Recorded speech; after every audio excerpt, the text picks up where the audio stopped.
नमस्कार, स्वागत है आप सभी का कालचक्र में। मैं हूं विपनेश माथुर और मेरे साथ हैं प्रश्न कुंडली विशेषज्ञ पंडित सुरेश पांडे जी। पंडित जी, कालचक्र में स्वागत है। धन्यवाद। भाद्रपद मास में कष्ट मिटाने आएंगे कृष्ण, दुर्भाग्य मिटाने आएंगे गणपति। भाद्रपद मास कैसे बनाएगा भाग्यशाली, जानिए भाद्रपद मास के 20 महाउपाय सिर्फ कालचक्र में। जी हां, भाद्रपद महीने की शुरुआत हो चुकी है और इसे भादों भी कहा जाता है।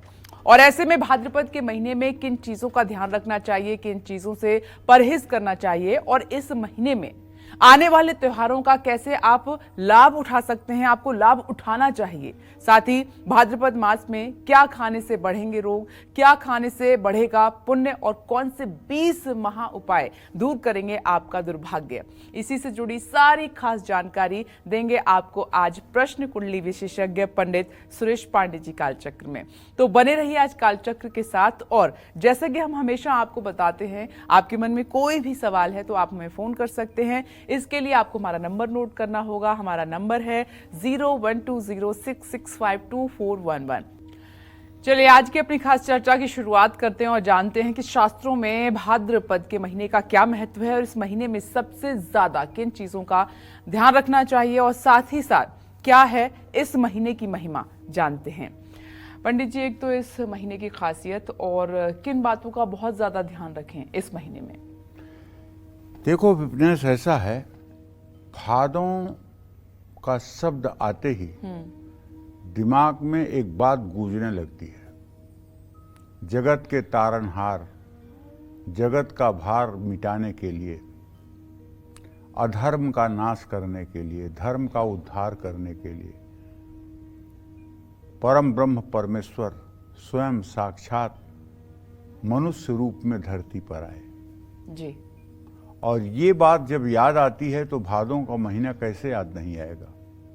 और भादों का महीना और कृष्ण जन्माष्टमी, कृष्ण का प्राकोटोत्सव जब दिमाग में आता है तो शरीर के रोम रोम में रोमांच हो जाता है।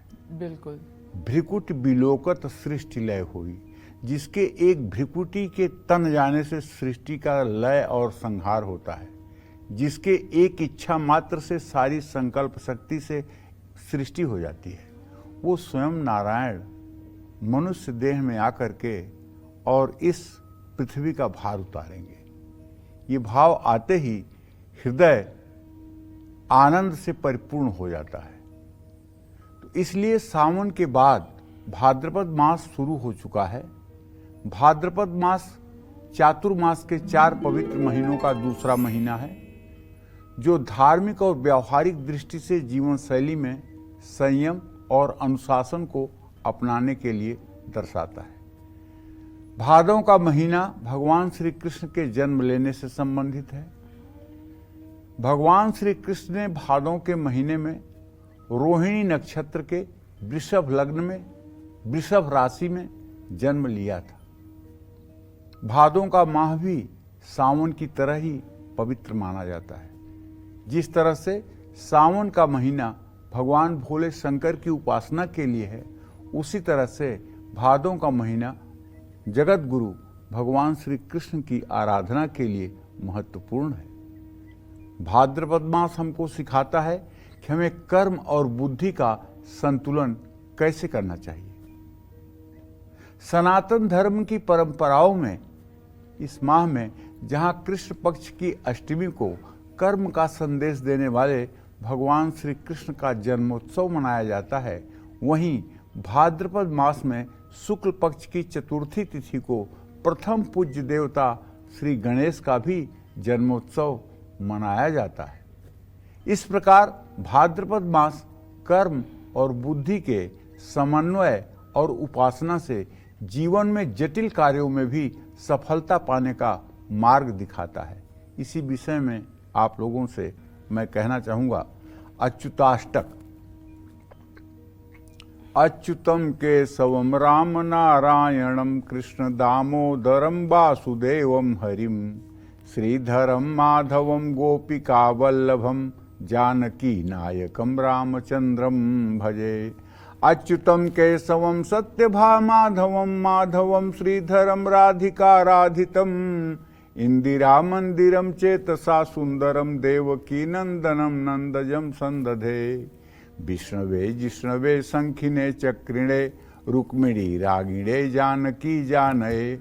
वल्लवी वल्लभाया चिता आत्मने कंस विध्वंसिने बंसिने ते नमः। कृष्ण गोविंद हे राम नारायण श्रीपते वासुदेवाजित श्रीनिधे।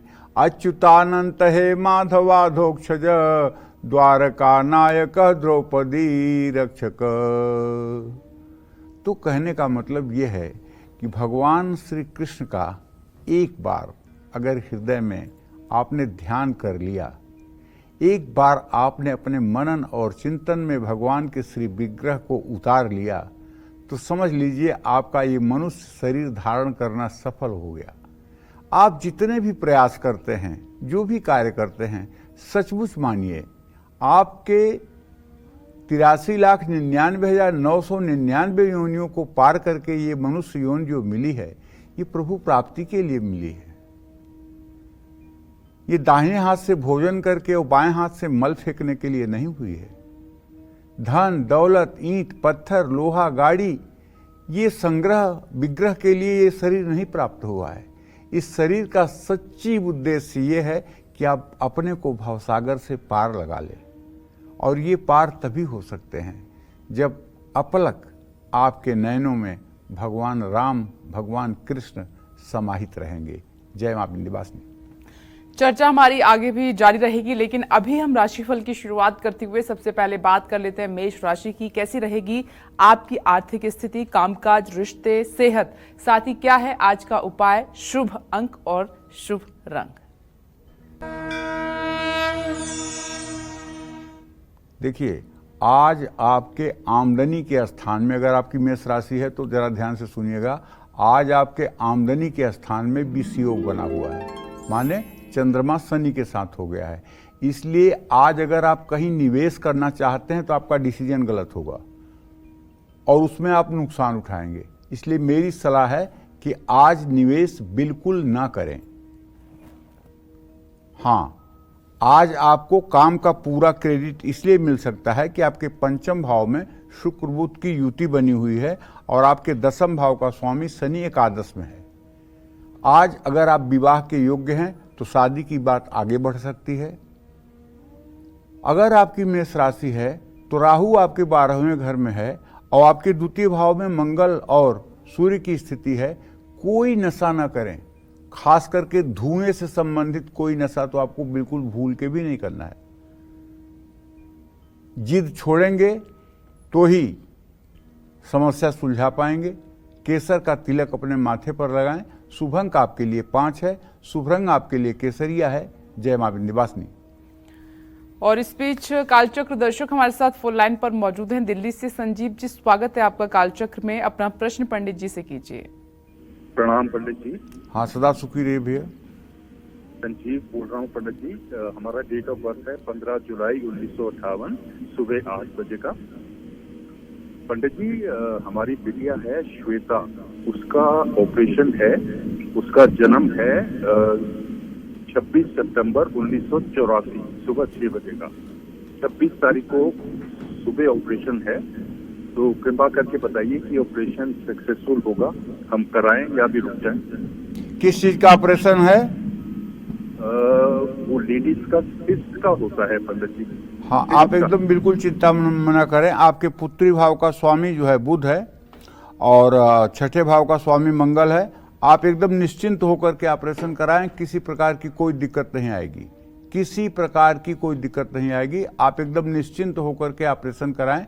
अगर ऑपरेशन से पहले कुछ आप करना चाहते हैं तो एक मैं छोटा सा आपको सलाह दूंगा। आप उसे किसी शिवालय में ले जा करके आज या कल में, और कुशा डाल करके जल में उससे मतलब कि जल चढ़वा दीजिए शिवलिंग पर, और हो सके तो 108 पत्ती 3 पत्ते वाले बेलपत्र महामृत्युंजय बोलते समय शिवलिंग पर चढ़ा दे और एक घी का दिया जला दे, थोड़ा सा गुड़ या मिठाई का भोग लगा दे। बस इसके बाद ऑपरेशन कराइए, 100% ऑपरेशन सक्सेस रहेगा, कोई कष्ट नहीं होगा। जय मां विंध्यवासिनी। चलिए आगे बढ़ते हैं। इस समय आप जानते हैं, जैसा कि बताया आपको, भाद्रपद का महीना चल रहा है और इस महीने किन चीजों का सेवन आपको बिल्कुल भी नहीं करना चाहिए और किन चीजों का त्याग करना चाहिए, आइए पंडित जी से जानते हैं।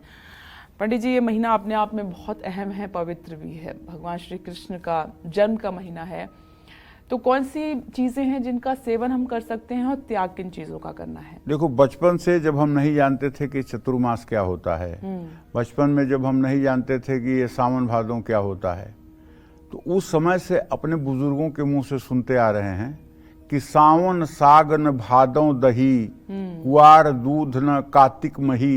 ये हमारे पूर्वांचल की भाषा है, बनारस में ये भाषा चलती है। मतलब सावन साग, सावन में पत्तेदार सब्जियां मत खाना, भादों दही, भादों के महीने में दही मत खाना, कुआर दूध माने आश्विन का महीना जो आता है उसमें दूध मत पीना, कार्तिक मही, कार्तिक में दाल मत खाना। ये चीजें बचपन से हम सुनते आ रहे हैं जी। और जब बड़े हुए, शास्त्रों का अवलोकन किया, तो शास्त्रों में यही बातें निकल करके आई। जो इतनी आसानी से हमारे पूर्वज कह दिया करते थे, वो बात हमारे शास्त्रों में बड़े गंभीरता से लिखी हुई है। तो कहने का आशय ये है कि इस माह में अनेक लोग व्यवहार के कार्य के निषेध होने के कारण ये माह शून्य मास भी कहलाता है। इस मास में नए घर का निर्माण आप नहीं करवा सकते, विवाह नहीं करवा सकते, मुंडन नहीं करवा सकते, सगाई नहीं करवा सकते, मांगलिक कार्य नहीं करवा सकते। ऐसे में भाद्रपद मास को भक्ति और स्नान दान के लिए ही उत्तम माना गया है। अच्छे स्वास्थ्य की दृष्टि से भाद्रपद मास में दही का सेवन नहीं करना चाहिए। इस मास में स्नान, दान, व्रत और जप करने से जन्म जन्मांतर के पाप ताप नष्ट होते हैं। भाद्रपद मास में वाणी की शुद्धता के लिए गुड़ का भी त्याग करना चाहिए। लंबी आयु के लिए और पारिवारिक सुख के लिए तली हुई और मसालेदार चीजों का भी त्याग करना चाहिए। तिल और नारियल के तेल का भी त्याग करना चाहिए। भाद्रपद मास में कच्ची चीजों का सेवन करने से बचना चाहिए। भाद्रपद मास में पलंग पर सोना, झूठ बोलना, मांसाहार, शहद, दही, चावल का सेवन नहीं करना चाहिए। इस मास में हरी सब्जियां, मूली, बैगन का सेवन करने से भी बचना चाहिए। ये सब कुछ छोटे छोटे ऐसे उपाय हैं जो हमें स्वस्थ रहने में सहायक होंगे। क्योंकि एक बात अच्छी तरह से जान लीजिए कि अगर सनातन धर्म में कोई बात शास्त्र सम्मत बोली जा रही है तो वो ऐसे ही नहीं है, उसका कोई न कोई अपना लॉजिक है, उसका कोई न कोई अपना वैज्ञानिक महत्व है, उसका कोई न कोई आधार है, उसका कोई न कोई धरातल है। कुछ भी एक भी शब्द अगर सनातन धर्म का आपके सामने आ रहा है तो इसका मतलब कि उसका कोई लॉजिक है, उसका कोई ठोस आधार है।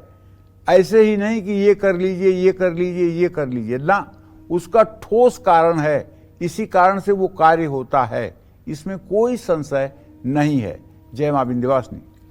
पंडित जी, आपने बताया बहुत सारी चीजें हमें इस महीने में सेवन नहीं करनी है, लेकिन दिक्कत अब ये है कि क्या खा सकते हैं फिर? देखिए, इन चीज़ों के अलावा संसार में बहुत सी चीज़ें हैं जिन्हें आप खा सकते हैं। दाल खा सकते हैं, रोटी खा सकते हैं, और इस महीने में तो आप दूध का भी सेवन कर सकते हैं। जो मतलब कि ऋतु फल हैं उनका आप सेवन कर सकते हैं। लेकिन जानते हो, इस समय जो है जितने भी कीटाणु होते हैं वो मतलब कि सब्जियों के ऊपर आ जाते हैं पृथ्वी पर बरसात होने के कारण। तो इससे जो है कच्ची सब्जियां, सलाद, मैंने यही ना कहा सलाद खाने के लिए मना किया, कच्ची सब्जी मत खाइए, सलाद खाने के लिए मना किया। क्योंकि जब कोई चीज़ 60 डिग्री से ऊपर बॉयल की जाती है तो यहाँ तक कि जैसे कुत्ते ने किसी गाय को काट लिया मान लो, और कुत्ता पागल है, तो गाय के दूध में भी कुत्ते का बैक्टीरिया जाएगा और गाय का दूध जो पिएगा वो भी मतलब कि कुत्ते की तरह भौंकेगा। लेकिन अगर वो दूध बॉयल्ड कर दिया जाता है, उबाल दिया जाता है, तो वो बैक्टीरिया का प्रभाव खत्म हो जाएगा। क्योंकि 60 डिग्री के ऊपर टेम्परेचर पर कोई बैक्टीरिया जिंदा नहीं रह पाता है, वो मर जाता है, ऐसा विज्ञान कहता है, आधुनिक विज्ञान कहता है। और जब हम किसी चीज को उबालेंगे तो 100 डिग्री पर उबालेंगे, तो इसलिए उसमें जो विनाशक तत्व है वो अपने आप समाप्त हो जाता है। और कोई चीज जब कच्ची है तो उसमें तो वो मात्रा बनी हुई है ना। बिल्कुल। अगर कच्चा दूध आप पियोगे तो कुत्ते की तरह भौंकना पड़ेगा। तो इसलिए इस महीने ध्यान ये रखना चाहिए कि बिना पकाई हुई कोई चीज हमें सेवन नहीं करना चाहिए। बस इस बात का अगर ध्यान रहे तो सारी बात अपने आप नहीं, ठीक जो हो जाएगी। हेल्थ कॉन्शियस हैं वो तो ज़्यादातर फ्राइड चीज़ें नहीं खाते हैं, सैलेड पे ज़्यादा जोर देते हैं, कच्ची सब्जियां ज़्यादा खाते हैं। तो आप देखो ऐसा है 12 महीने हैं, 12 महीने में ऋतुओं के अनुसार अगर आप अपने भोजन को, अपने दिनचर्या को रखेंगे तो शायद आप ज़्यादा सुखी रहेंगे। जी। और क्योंकि देखो ऐसा है ना, जैसे आपको कलकत्ता जाना है तो कलकत्ता आप गाड़ी से जाओगे ना, तो गाड़ी तो अच्छी होनी चाहिए ना। बिल्कुल। अगर गाड़ी बार बार पंचर होगी, गाड़ी का बार बार इंजन खराब होगा, आपकी यात्रा खराब नहीं हो जाएगी। तो इस जीवन यात्रा के लिए ये शरीर एक गाड़ी है। बिल्कुल। इस जीवन यात्रा के लिए शरीर एक गाड़ी है। इसका स्वस्थ रहना, इसको पंचर न होने देना, इसकी लाइट न बुझने देना, ये हमारे लिए जरूरी है। ये शरीर मैं नहीं हूँ, इस शरीर में यात्रा करने वाला मैं हूँ। ये शरीर साधन है। जैसे गाड़ी को डीजल पेट्रोल चाहिए चलने के लिए, उसी तरह से इस शरीर को आहार विहार चाहिए। उसी तरह से इस शरीर को आहार चाहिए, तब ये शरीर चलेगा। जो लोग ये मान बैठे हैं कि नहीं मैं शरीर हूं, वो मैं कहना चाहता हूं अभी जीवन के तत्व को समझ नहीं पा रहे हैं। आप शरीर नहीं हो, आप इस शरीर में रहने वाले यात्री हो। ये तो डॉक्टर भी कहते हैं पंडित जी कि सही भोजन और सही मात्रा में खाना बहुत जरूरी है। हाँ, और एक बात तो हमारे सनातन धर्म में कहते हैं कि अधिक भोजन करने से कोई मतलब कि जो है स्वास्थ्य अच्छा नहीं होता है। ओवर ईटिंग तो सबसे ज्यादा खतरनाक हाँ, है, सबसे ज्यादा। और ज्यादा खाने से कोई स्वस्थ नहीं रहता है। ज्यादा खाने से सिर्फ एक काम होता है, ज्यादा मल बनता है और कुछ नहीं होता है।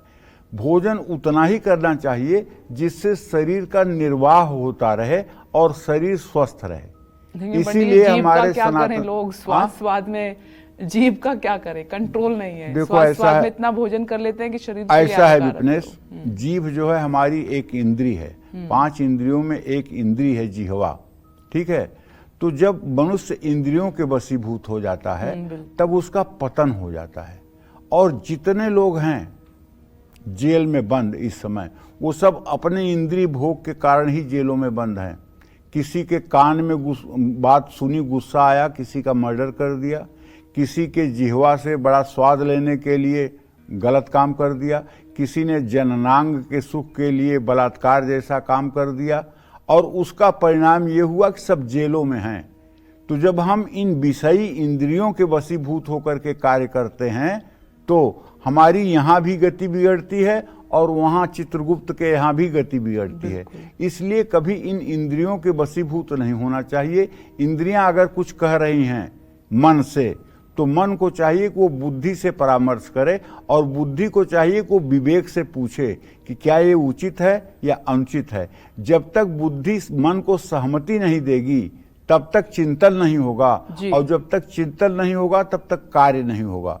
मनुष्य जो कोई कार्य करता है पहले उसका चिंतन करता है, और चिंतन में जो सुख मिलता है वो सुख तो कुछ होता ही नहीं है, केवल चिंतन का सुख ही उसको सुख देता है। जैसे मैं अमुक पद पर बैठूंगा तो ऐसे लगूंगा, तो ऐसे बैठूंगा तो ये करूंगा, तो ये करूंगा, तो मेरी हुकूमत ऐसे होगी, मेरा व्यवहार ऐसे होगा। इस चिंतन में जो आनंद है ना, वो कुर्सी पर बैठने का आनंद नहीं है, वो वही चिंतन आनंद दे रहा है। बिल्कुल पंडित जी। देखिए पंडित जी ने बहुत सही कहा है और आप इस बात पर जरूर गौर करें। आइए आगे बढ़ते हैं, वृषभ राशि की बात कर लेते हैं। कैसी रहेगी आर्थिक स्थिति आपकी, कामकाज, रिश्ते और सेहत, और साथ ही क्या है आज का उपाय आपके लिए, शुभ अंक क्या है और शुभ रंग क्या है, जानते हैं। देखिए, मंगल और बृहस्पति की स्थिति आपके धन भाव, आपके राशि में है और आपके द्वितीय भाव का स्वामी बुध शुक्र के साथ है। अचानक जहां से आपको विश्वास नहीं होगा वहां से भी आज आपको धन लाभ हो सकता है। ऑफिस में अगर आपका कोई ऑफिस है, आप किसी फैक्ट्री को या कंपनी को चलाते हैं, तो अपनी मौजूदगी में ही आप काम कराने की ज़्यादा कोशिश करें। आज किसी दोस्त से आपको कोई बड़ा उपहार मिल सकता है। आज भूल करके भी आपको बाहर का भोजन नहीं करना चाहिए। आज गैजेट्स का ज़्यादा प्रयोग नहीं करना चाहिए। गाय को गुड़ और रोटी खिलाइएगा। शुभ अंक आपके लिए 1 है, शुभ रंग आपके लिए जामुनी है। जय मां विंध्यवासिनी।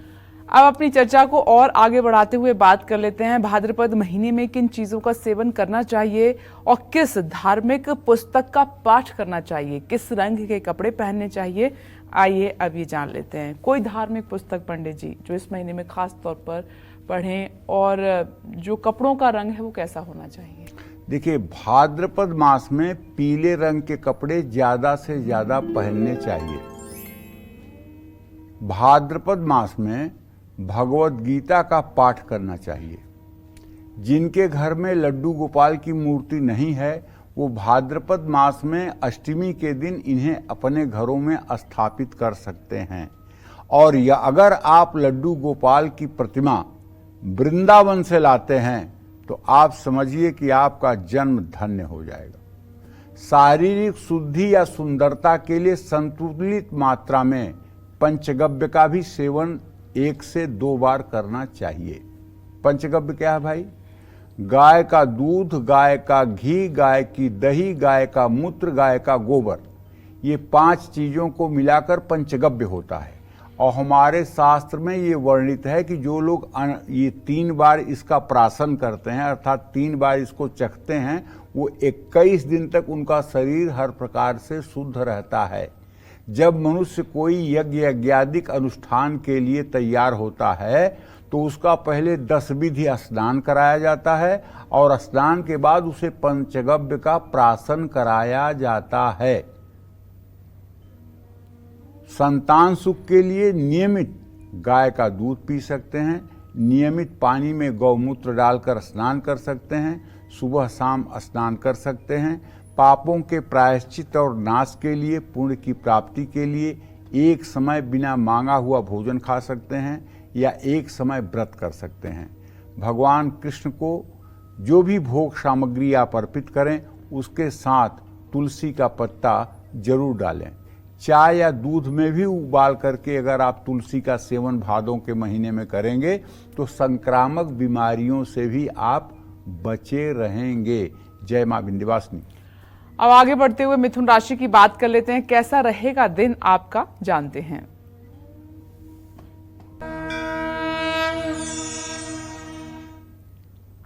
देखिए, मिथुन राशि के जातकों को बताना चाहूंगा कि यद्यपि आपके राशि में कोई ग्रह नहीं है और आपके राशि से केंद्र में राहु केतु की स्थिति है, ऐसे में यह बात कहना स्वाभाविक है कि अगर आज आप वाहवाही के चक्कर में पड़ेंगे तो पैसा भी खर्च होगा और आप बेवकूफ भी बनेंगे।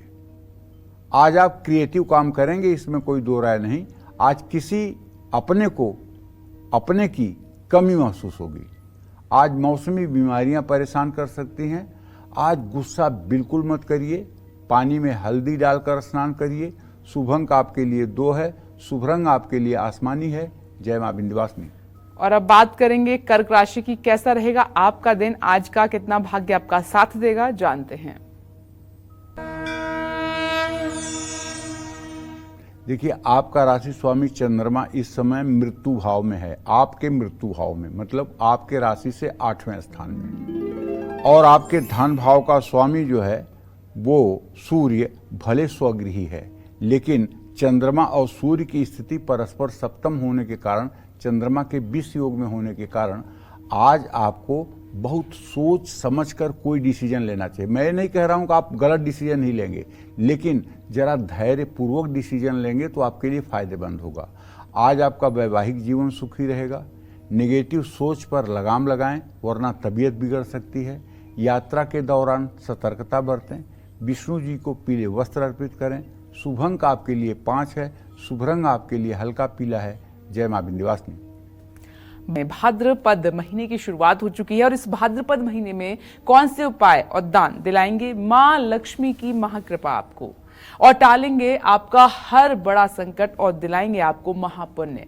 यही बता रहे हैं आज पंडित जी कालचक्र में। अपनी इस खास चर्चा को आगे बढ़ाते हुए बात करते हैं उन बच्चों की जो इस महीने में जन्म लेंगे या ले चुके हैं। ऐसे बच्चों का स्वभाव और भाग्य कैसा रहता है, आइए जानते हैं। बहुत महत्वपूर्ण सवाल पंडित जी, और तमाम जो अभिभावक जुड़े हैं इस वक्त वो जरूर जानना चाहेंगे कि इस महीने में जो बच्चे जन्म लेने वाले हैं या ले चुके हैं वो कैसे रहते हैं।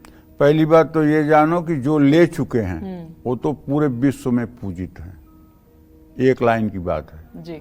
जैसे मेरी माँ विंध्यवासिनी के लिए मैं पहले कहना चाहूंगा, भादों के महीने में कृष्ण भगवान तो अष्टमी को पैदा हुए जी, लेकिन भाद्रपद मास के कृष्ण पक्ष की द्वितीया तिथि को ही माँ विंध्यवासिनी ने यशोदा के यहाँ प्राकट्य किया। नंद गोप गृहे जाता यशोदा गर्भ संभवा ततस्तौ नाशयिष्यामि विंध्याचल निवासिनी। ये मार्कंडे पुराण दहाड़ता है जी। नंद गोप गृहे जाता यशोदा गर्भ संभवा ततस्तौ नाशयिष्यामि विंध्याचल निवासिनी। लेकिन भागवत में वर्णन आता है कि जब भगवान श्री कृष्ण को लेकर के वसुदेव जाते हैं तो उस समय नव प्रसूता कन्या को लेकर के वसुदेव जो है जी, योग माया को लेकर के देवकी को लाकर दे देते हैं। इस कथन के अनुसार ऐसा लगता है, इस कथन में ये भी आया है कि गर्भ मोक्ष के समय यशोदा जी कुछ अचेत हो गई थी और उन्हें नहीं पता था कि पुत्र पैदा हुआ है कि कन्या। बाद में जब उन्हें मतलब कि होश आया तो उन्होंने देखा कि मुझे एक दिव्य पुत्र रत्न की प्राप्ति हुई है, ऐसा भागवत कहता है। लेकिन मार्कंडे पुराण कहता है कि नंद गोप गृहे जाता यशोदा गर्भ संभवा ततस्तौ नाशयिष्यामि विंध्याचल निवासिनीम। भाद्रपद कृष्ण पक्ष की द्वितीया को योग माया का जन्म हो गया और योग माया पहले से ही आके सारा ठाट बाट भगवान कृष्ण का मेंटेन करने आ गई थी, जो कृष्ण के हाथ गई और कंस के हाथ गई और कंस के हाथ से जो जा करके विंध्यवासिनी में आज विंध्यवासिनी देवी के रूप में प्रतिष्ठित और पूजित है। ये वही कन्या है जो हाँ, और विंध्याचल में भाद्रपद कृष्ण पक्ष की द्वितीया तिथि को अर्थात कल देवी जयंती भी मनाई जाती है। बड़े धूमधाम से देवी जयंती मनाई जाती है जी। अब बात करते हैं, भाद्रपद मास में बलराम और श्री कृष्ण का जन्म हुआ था। एक बात समझ लीजिए अच्छी तरह से, भगवान श्री कृष्ण के पिता वसुदेव थे, उनकी 18 पत्नियां थी। 18 पत्नियों में एक पत्नी देवकी भी थी और एक पत्नी रोहिणी भी थी। कंस के अत्याचार से रोहिणी आदि अपनी पत्नियों को वसुदेव ने अपने मित्र नंद बाबा के संरक्षण में रख दिया था। और जब 6वें बालक के रूप में स्वयं शेषनाग भगवान अवतार लेना चाह रहे थे तो योग माया ने आकर के योग माया से भगवान ने कहा कि तुम जा करके देवकी का गर्भ रोहिणी के गर्भ में स्थानांतरित कर दो। तो योग माया ने आकर के देवकी के 7वें महीने का गर्भ ले जा करके रोहिणी के गर्भ में स्थापित कर दिया जी। और रोहिणी के गर्भ से बलराम उत्पन्न हुए। इसीलिए उनका एक नाम संकर्षण है। संकर्षण माने कहीं से खींचकर कहीं लाया हुआ, इसी को संकर्षण कहते हैं। तो भगवान वसुदेव की जो 18 पत्नियां थी उसमें एक रोहिणी जी भी हैं और रोहिणी से बलराम जी का प्राकट्य हुआ जी। और देवकी से भगवान श्री कृष्ण का प्राकट्य हुआ। ठीक है, तो भगवान बलराम और कृष्ण ये इनका जन्म भादों के महीने में हुआ था और माँ विंध्यवासिनी का भी जन्म भादों महीने में हुआ था। तो भाद्रपद मास में जन्मे लोग उदार विचारों वाले और विशाल हृदय के होते हैं। ये विश्वसनीय, कर्तव्य पालक, दूसरों की सहायता करने वाले और सफल व्यापारी भी होते हैं। इनका चरित्र अधिकतम दृढ़ नहीं रहता है। महत्वपूर्ण या विशेष कार्यों को ये बड़ी सरलता से कर पाते हैं। भाद्रपद मास में जन्मे लोगों की शादी का योग जल्दी बनता है। इनका भाग्योदय भी 22 वर्ष के बाद ही हो पाता है। इनका संतान सुख मध्यम होता है। शारीरिक स्वास्थ्य सामान्य रहता है। शीत रोगों का भय इनको ज्यादा रहता है। भाद्रपद मास में जन्मे लोगों का वैवाहिक जीवन सुखी रहता है। इनके दोस्त कम होते हैं, लेकिन जितने भी होते हैं वो सच्चे मित्र होते हैं। इस मास में जन्मे लोगों का विवाद अपने भाई या रिश्तेदारों से बना रहता है। इस मास में जन्मे लोगों पर आप भरोसा कर सकते हैं। इनकी सबसे बड़ी कमी ये होती है कि इनका मन हमेशा भटकता रहता है। इन्हें खाली बैठना पसंद नहीं होता है। ये सारी बातें भादव महीने में पैदा हुए सामान्य मनुष्यों की हैं। इन बातों को मेरे प्रभु से जोड़ के मत देखना, क्योंकि मनुष्य क्या होता है कि प्रभु के कुछ आचरणों का आचरण अपने अंदर करने लगता है। जैसे विपनेश जी, जब कोई नशेड़ी नशा करता है और उससे कहो कि यार तुम ऐसा क्यों कर रहे हो भाई, तो कहता है भोलेनाथ भी तो करते हैं। हाँ, ये अक्सर खास तौर पर जो कांवड़ यात्रा के लिए जाते भोलेनाथ हैं। भी तो करते हैं। हाँ। तो मैं कहता हूँ भोलेनाथ तो जहर भी पी लिए, हलाहल भी पी लिए, लेकिन तुम वो भी जरा भांग तो एक प्रिय है, भांग तो प्रिय है। नहीं, अच्छा भोलेनाथ जहर नहीं पी लिए, ये भी सत्य हलाहल है। पी लिए ना। सत्य। तुम एक जरा 1 लीटर जहर पी के दिखाओ। तो मनुष्य कभी ईश्वर नहीं हो सकता। नहीं तो क्यों भगवान की, तब भगवान के कर्मों की चेष्टा नहीं करनी चाहिए ना। भगवान के कर्मों की चेष्टा नहीं करनी चाहिए ना। भगवान ने रास रचाया और उसको देख करके आज के लोग कहते हैं भगवान ने भी तो रास रचाया। तुम्हारे पास इतनी बुद्धि है, उस रास को समझ सकते हो रास क्या था? बिल्कुल नहीं है। उसके लिए परम भागवतिक बुद्धि चाहिए। शरीर बुद्धि से तुम रास के बारे में सोच सकते हो रास क्या था? असंख्य गोपियों के साथ असंख्य कृष्ण, असंख्य गोपियों के साथ असंख्य कृष्ण। तुम अपना शरीर का 100 कॉपी बना के दिखाओ, 100 जगह उपस्थित होकर दिखाओ। नारद जी माथा पकड़कर बैठ गए द्वारका में, गए थे भगवान कृष्ण की लीला देखने, और 16,108 रानियां, जिसमें 8 प्रमुख जो रानियां भगवान श्री कृष्ण की थी, जिसमें पहली रुक्मिणी, दूसरी सत्यभामा, और तीसरी जो है जामवंती, चौथी सत्या, मित्रवृंदा, लक्ष्मणा, कालिंदी। ये 8 रानियां जो भगवान श्री कृष्ण की थी, सोचे थे कि बस यहीं तक सब कुछ होगा। लेकिन जो 16,100 राजकुमारियां भौमासुर ने जिनको बंद किया था, जिनको भगवान ने आजाद कराया था, उनके भी अलग अलग महल थे। और हर अलग अलग महल में जब जा रहे हैं नारद, तो भगवान हर महल में उनका स्वागत कर रहे हैं और अनजाने बन के पूछ रहे हैं कि देव आप कैसे हैं, आप आइए, आपका आगत है, आपका स्वागत है। और वहाँ कोई उनकी पत्नी उन्हें चंवर डुला रही है, कोई चंदन लगा रही है, कोई मतलब कि उनकी सेवा कर रही, कोई इत्र लगा रही है, और किसी कमरे में बैठ के चौसर खेल रहे हैं, कहीं कुछ कर रहे हैं, मतलब अलग अलग कार्यों में दिखाई दे रहे हैं। नारद दिमाग पकड़ के बैठ गए अपना। तो जिन्हें मतलब कि ब्रह्मा नहीं जान सकते, जिन्हें भगवान शिव नहीं जान पाते, जी बिल्कुल, उसे हम मनुष्य कैसे जान जाएंगे? पंडित जी आप ही तो कहते हैं कि मनुष्य का कम ज्ञान बहुत खतरनाक है। हाँ, इसीलिए कहता हूं देखो, 2 काम गलती से भी नहीं करना चाहिए। एक तो वैष्णव अपराध नहीं करना चाहिए, और दूसरे भगवान के लीला कला में कहीं दूषित विचार नहीं लाना चाहिए। बिल्कुल सही बात है। वैष्णव अपराध से ये होता है कि अगर किसी साधु संत के प्रति आपने कोई त्रुटि कर दी, कोई साधु संत के प्रति आपने कुछ गलत सोच लिया, तो मैं गारंटी के साथ कहता हूं उसी दिन से आपकी पूजा पाठ बंद हो जाएगी। और यदि प्रभु के बारे में आपका गलत चिंतन होने लगा शिशुपाल की तरह, तो फिर तो भगवान ही मालिक। बिल्कुल सही बात आपने कही पंडित जी। जय मां बिंदु। आइए सिंह राशि की बात कर लेते हैं। आज आपका दिन कैसा रहने वाला है, आपका भाग्य कैसा रहेगा, साथ कितना देगा, जानते हैं। आपके राशि में सूर्य, बुध, शुक्र 3 ग्रहों की स्थिति है। ऐसे में मैं कह सकता हूं दावे के साथ कि पैतृक संपत्ति से आपको लाभ मिलेगा। आज नई नौकरी के लिए आपको बुलावा आ सकता है। शादीशुदा जीवन में मुश्किलें आ सकती हैं।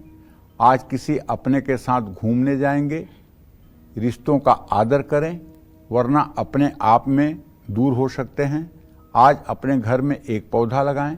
शुभ अंक आपके लिए 6 है। शुभ रंग आपके लिए मैरून है। जय मां विंध्यवासिनी। और अब बात करते हैं आर्थिक स्थिति को मजबूत करने के लिए, बिजनेस में सफलता पाने के लिए, नौकरी में तरक्की पाने के लिए और संतान सुख पाने के लिए आपको भाद्रपद महीने में कौन से उपाय करने चाहिए, आइए जानते हैं इन सब सुखों के लिए कौन सा उपाय करें। देखो, इस महीने में दही का प्रयोग तो हमारे शास्त्रों में वर्जित है, जैसा कि मैंने पहले ही बता दिया था।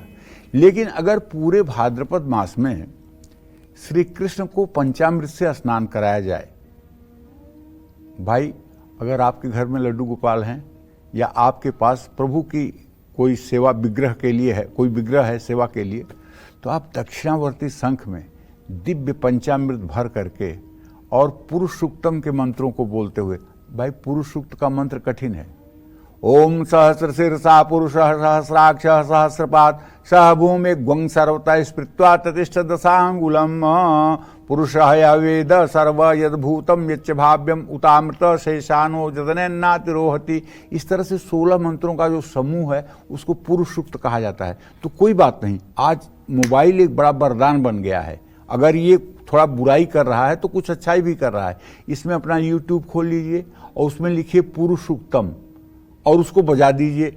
अब पुरुष सूक्त के 16 मंत्र चलने लगेंगे और आप दक्षिणावर्ती शंख में पंचामृत भर के अपने लड्डू गोपाल को या भगवान श्री कृष्ण के विग्रह को थाली में रख करके उनका दिव्य अभिषेक करिए।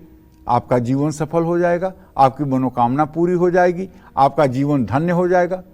और जिन लोगों को संतान सुख नहीं मिल रहा है, संतान नहीं हो रही है या संतान हो करके दुख दे रही है, तो उन लोगों को इस माह या तो कृष्ण का जन्म उत्सव अपने यहां मनाना चाहिए या भगवान कृष्ण के जन्मोत्सव में शामिल होना चाहिए।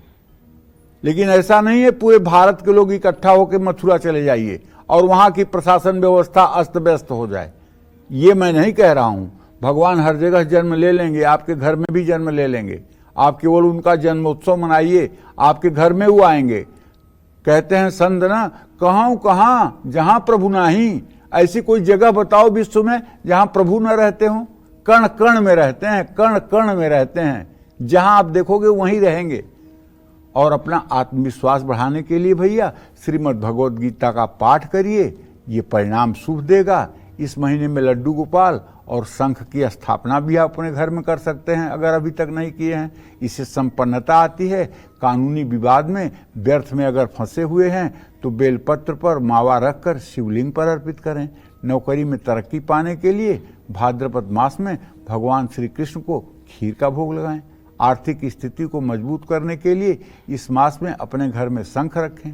आपकी किसी तरह के नुकसान की आशंका है या नुकसान होने वाला है तो उससे बचने के लिए भगवान श्री कृष्ण के चित्र पर सफेद चंदन केसर मिला करके अर्पित करिए।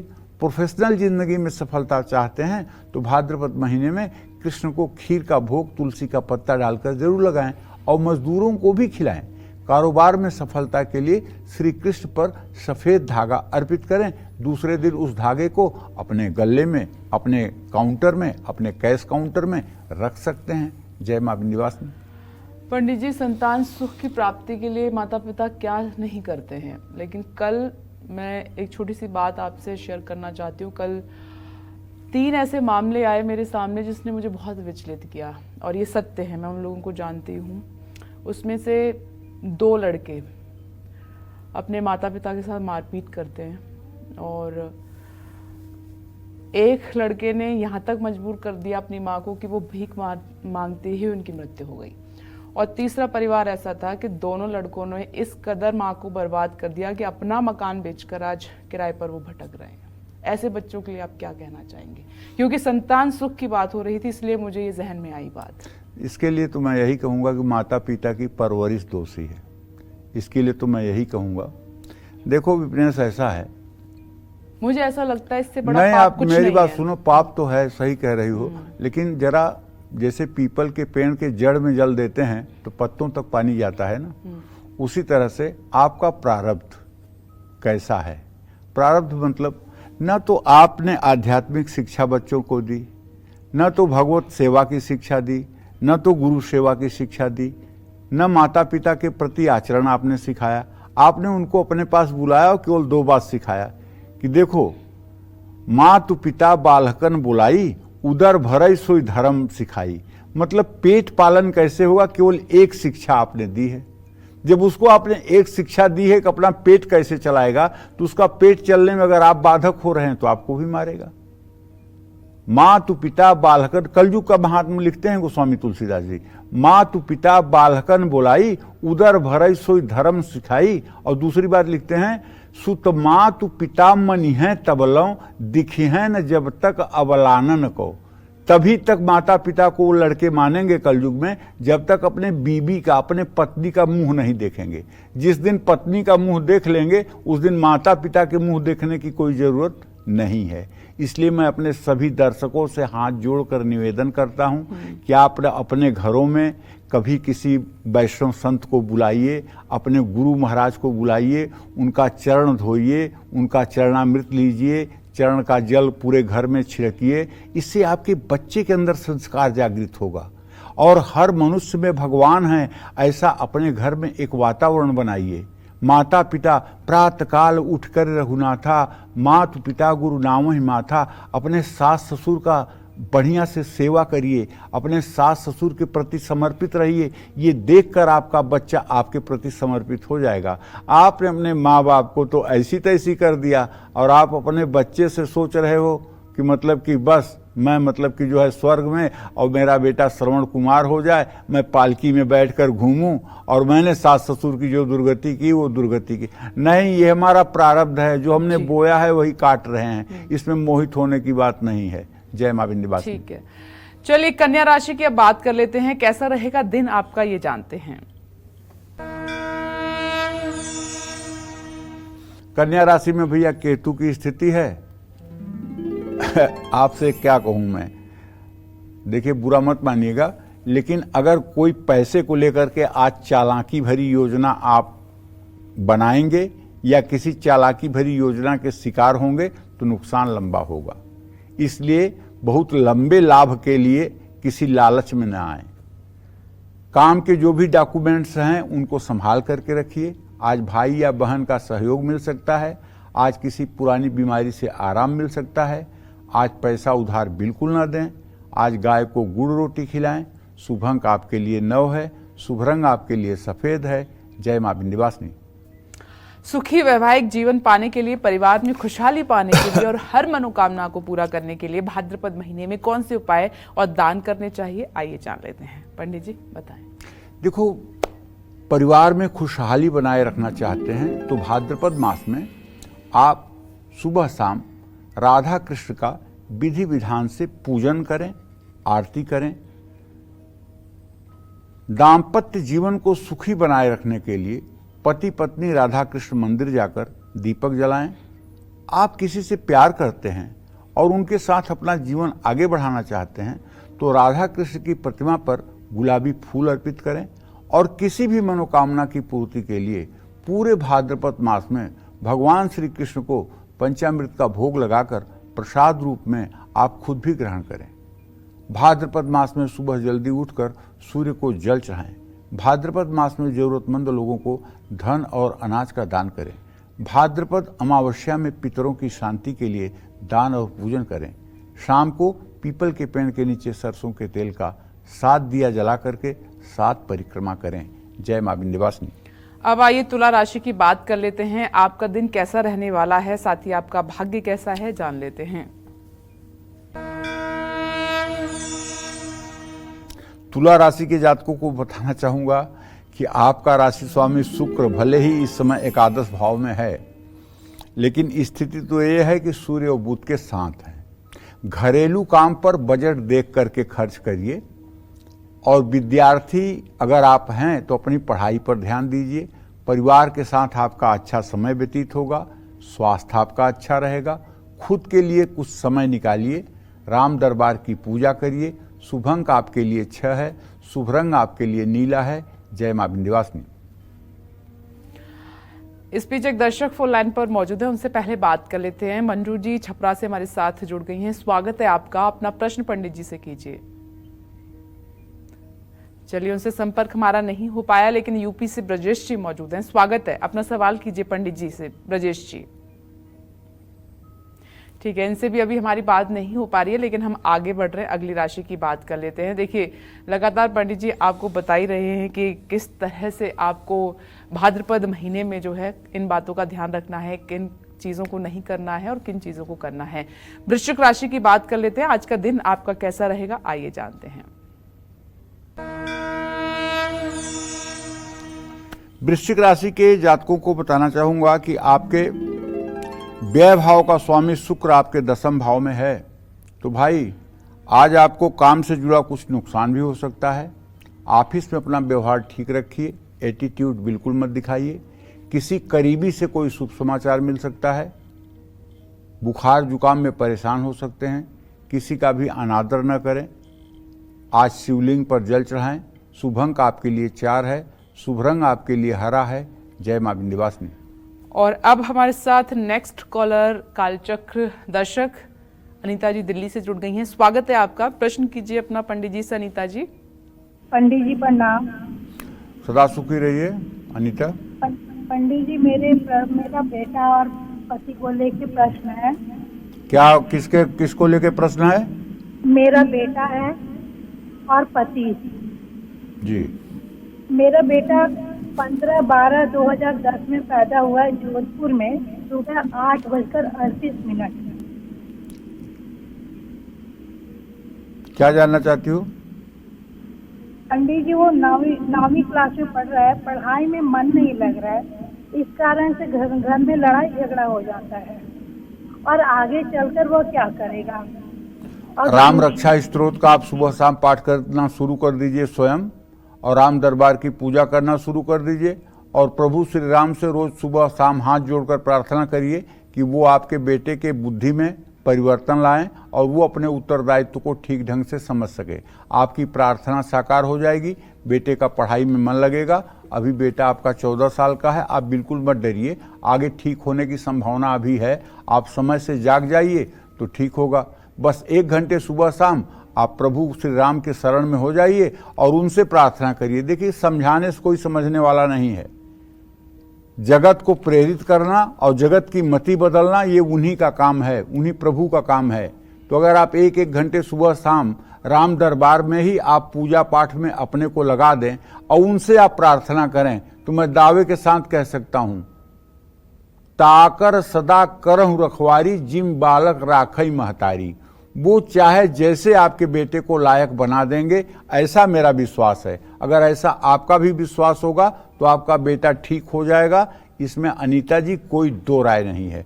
बस प्रभु पर विश्वास करके उनकी शरणागति ले लो। जय मां विंध्यवासिनी। चलिए अब बात कर लेते हैं धनु राशि की। क्या कहता है धनु राशि का राशिफल, कैसा रहेगा आज का पूरा दिन, आइए जानते हैं।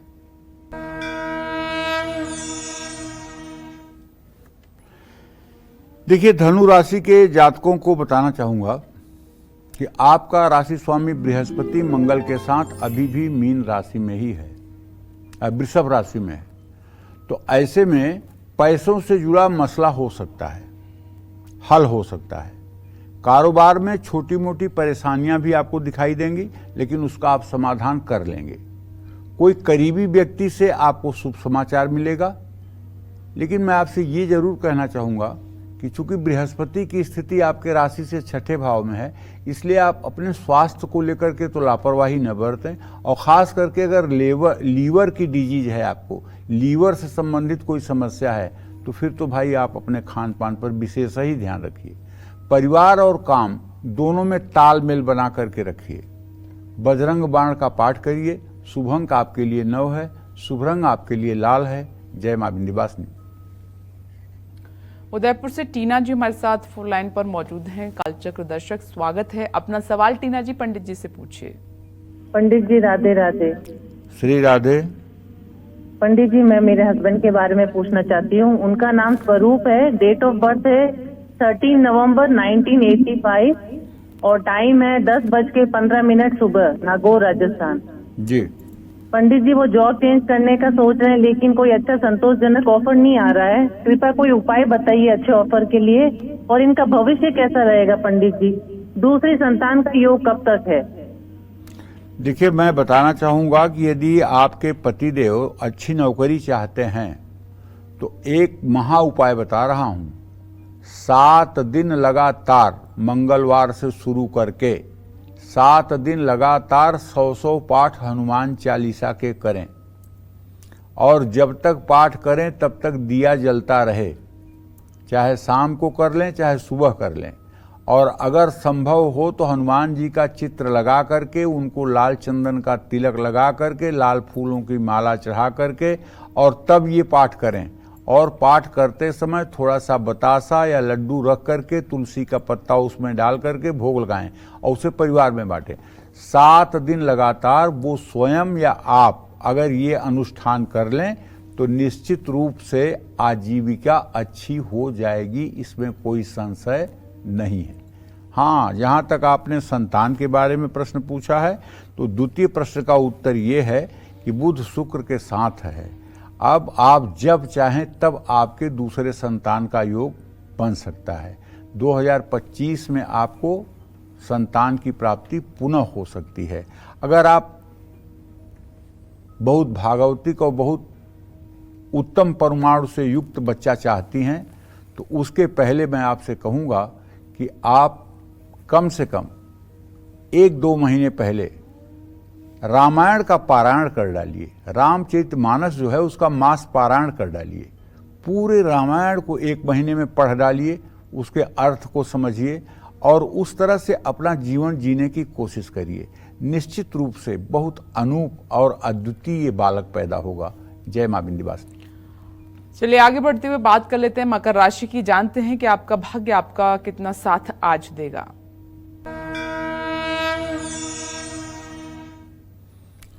देखिए, मकर राशि के जातकों को बताना चाहूंगा, कोर्ट में पैसों से जुड़ा मामला सुलझ सकता है। आज आपको अपना काम समय पर पूरा करना चाहिए। किसी अपने की बातों का बुरा नहीं मानना चाहिए। चोट लगने की संभावना है, सावधानी बरतें। नौकरी बदलने में बिल्कुल जल्दबाजी न दिखाएं और पानी में थोड़ा सा गंगा जल मिला करके नहाएं। शुभ अंक आपके लिए 4 है। शुभ रंग आपके लिए बैगनी है। जय मां विंध्यवासिनी। और अब बात करते हैं कुंभ राशि वालों की। जानते हैं आज भाग्य कितना साथ आपका देगा, मजबूत रहेगा।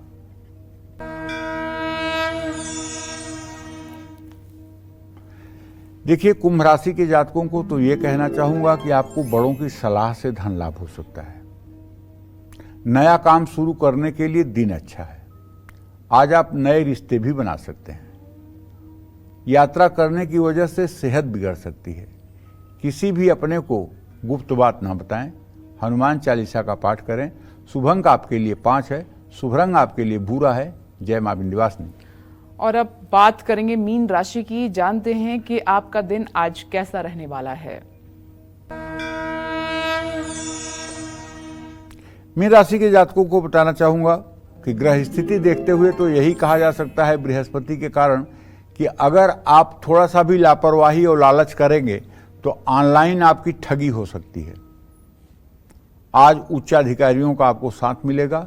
आज घर में मेहमान आ सकते हैं। आज हल्का सा बुखार भी हो सकता है, स्वास्थ्य का ध्यान रखें। आज अपने कीमती सामान का भी ध्यान रखें। पीले रंग के कागज में केसर रखकर अपने पास रखें। शुभ अंक आपके लिए 8 है। शुभ रंग आपके लिए क्रीम है। जय मां विंध्यवासिनी। और अब बारी है आज के हमारे लकी ईमेल कुंडली विजेता की। और आज के हमारे लकी ईमेल कुंडली विजेता हैं दीपक गुप्ता जी, जो कि रांची झारखंड के रहने वाले हैं और इन्होंने ईमेल के जरिए अपने बारे में जानना चाहा है। और इनकी बहन इस वक्त हमारे साथ फोन लाइन पर मौजूद हैं। स्वागत है आपका। आप पंडित जी से सवाल कर सकती हैं अपने भाई के बारे में, उनके पास डिटेल मौजूद है। पंडित जी। हाँ बोलिए, खुश रहिए। मेरे भाई के बारे में मेरे 3 प्रश्न हैं पंडित जी। पहला, उसका स्वास्थ्य कभी ठीक नहीं रहता। उसको इतनी चोट चपेट लगती है, एक चोट में उभरने से उसको सालों साल लग जाता है और फिर दोबारा नया चोट लगता है। और दूसरा, उसकी सेकंड मैरिज में भी बहुत कला कलेश का स्थिति है। वो मानसिक तनाव में रहता है। भाभी मेरी मांगलिक है, भाई क्या मांगलिक है क्या? अगर नहीं है तो क्या उसको कोई दुष्प्रभाव है मेरे भाई की आयु पे? क्या उपाय करें कि उसका शारीरिक कष्ट और मानसिक तनाव दूर हो जाए पंडित जी? और जो भी उपाय करेंगे ना वो माता पिता ही कर। धन्यवाद। देखो दीप्ति, ऐसा है दीपक गुप्ता जो तुम्हारे भाई हैं, इनका जन्म 18 दिसंबर 1985 को रात में 10:50 पर भटिंडा पंजाब में हुआ, जैसा कि मेरे पास ये जो रिकॉर्ड है। इसके आधार पर देखा जाए तो इनकी सिंह लग्न है और कुंभ राशि है, और इनके स्वास्थ्य रोग के स्थान में नीच का बृहस्पति बैठा हुआ है। नीच का बृहस्पति जब रोग स्थान में बैठता है तो ये पेट से संबंधित और खास करके लीवर से संबंधित बीमारियां देता है। और इसका स्वामी शनि जाकर चतुर्थ भाव में बुध और शुक्र के साथ विराजमान है। नसों में खिंचाव, एसिडिटी और गैस की समस्या भी ऐसे लोगों को होती है, जिसके कारण ऐसे लोग प्रायः अस्वस्थ बने रहते हैं। ऐसे लोगों को स्वस्थ होने के लिए शनि के मंत्रों का ओम संग शनश्चराय नमः, इस मंत्र का 10 माला जप 102 दिन करना चाहिए। दूसरी बात, ऐसे लोगों को 1 दर्जन केला 5 गुरुवार किसी धर्म स्थान में ले जाकर के दान करना चाहिए। इन दोनों चीज़ों से दवाइयाँ फायदा करने लगती हैं, सेहत में आराम मिलता है। जहाँ तक इनके जीवन साथी, जीवन संगिनी के बारे में तुमने प्रश्न पूछा है, तो देखो बेटा, ऐसा है कि सूर्य और शनि द्वितीय द्वादस्थ हैं। इनके जीवन संगिनी के साथ इनके बहुत वैचारिक मतभेद हैं। इसको ठीक करने के लिए भी ओम संग शनश्चराय नमः ये जो मंत्र है, इसका अगर 10 माला जप करेंगे तभी मतलब कि इसमें भी राहत मिलने की संभावना है। और ये तो मांगलिक बिल्कुल नहीं है दीपक, कहीं से भी मांगलिक नहीं है, और मंगल इनका केतु के साथ भी है, तो ये मांगलिक नहीं है। हाँ, सूर्य शनि की द्वितीय द्वादश स्थिति इनके वैवाहिक जीवन में कलह की स्थिति को दर्शाता है। तो ऐसे में अगर शनि के मंत्रों का जप करेंगे तो उसमें भी राहत मिलेगी। जय मां विंध्यवासिनी। आइए अपने स्पेशल सेगमेंट की शुरुआत करते हैं। तो पंडित जी, आज आप किस चीज के बारे में दर्शकों को बताना चाहेंगे स्पेशल सेगमेंट में? देखो, माँ लक्ष्मी को प्रसन्न करने के लिए आपको चाहिए कि माँ लक्ष्मी की पूजा के साथ साथ 11 कौड़ियों की भी पूजा करें। उसे एक प्लेट में रख लें और कौड़ियों को पीले रंग के कपड़े में बांधकर तिजोरी में रखें। कौड़ियों पर हो सके तो केसर का घोल लगा दें। घर में सुख समृद्धि लाने के लिए मुख्य द्वार पर 11 कौड़ियों को लाल कपड़े में बांधकर आप ऐसी जगह पे लटकाइए जहां वो दिखाई न दे। अपने घर को नेगेटिविटी और बुरी नज़र से बचाने के लिए अपने घर की खिड़कियों पर भी आप कौड़ियाँ टांग सकते हैं, या कौड़ियों का एक लर आप लटका सकते हैं। बार बार धनहानि हो रही है और आपके घर में चोरी की घटनाएं बढ़ रही हैं, तो शुक्रवार को तिजोरी में 2 कौड़ियाँ लाल कपड़े में लपेट कर रखना चाहिए। बार बार दुर्घटना के शिकार हो जाते हैं, तो सफ़ेद या काले धागे में कौड़ी बांधकर कार में आप लटका दीजिए। सड़क पर पड़ी कौड़ियाँ उठाकर कभी भी घर मत लाना, इससे बड़ा अनर्थ हो जाता है। ये बात जरूर ध्यान रखना। जय मां विंध्यवासिनी। तो देखिए, कौड़ियों का भी इतना महत्व हो सकता है, पंडित जी ने आज आपको समझाया है। और पंडित जी, आपका बहुत बहुत धन्यवाद। धन्यवाद। तो उम्मीद करते हैं कि आज का विषय आपको हमारा बहुत पसंद आया होगा। कल फिर एक नए विषय के साथ और आपकी परेशानियों को दूर करने के लिए ढेरों उपाय लेकर आएंगे हम पंडित सुरेश पांडे जी के साथ। तब तक के लिए कालचक्र की टीम को दीजिए इजाजत। नमस्कार।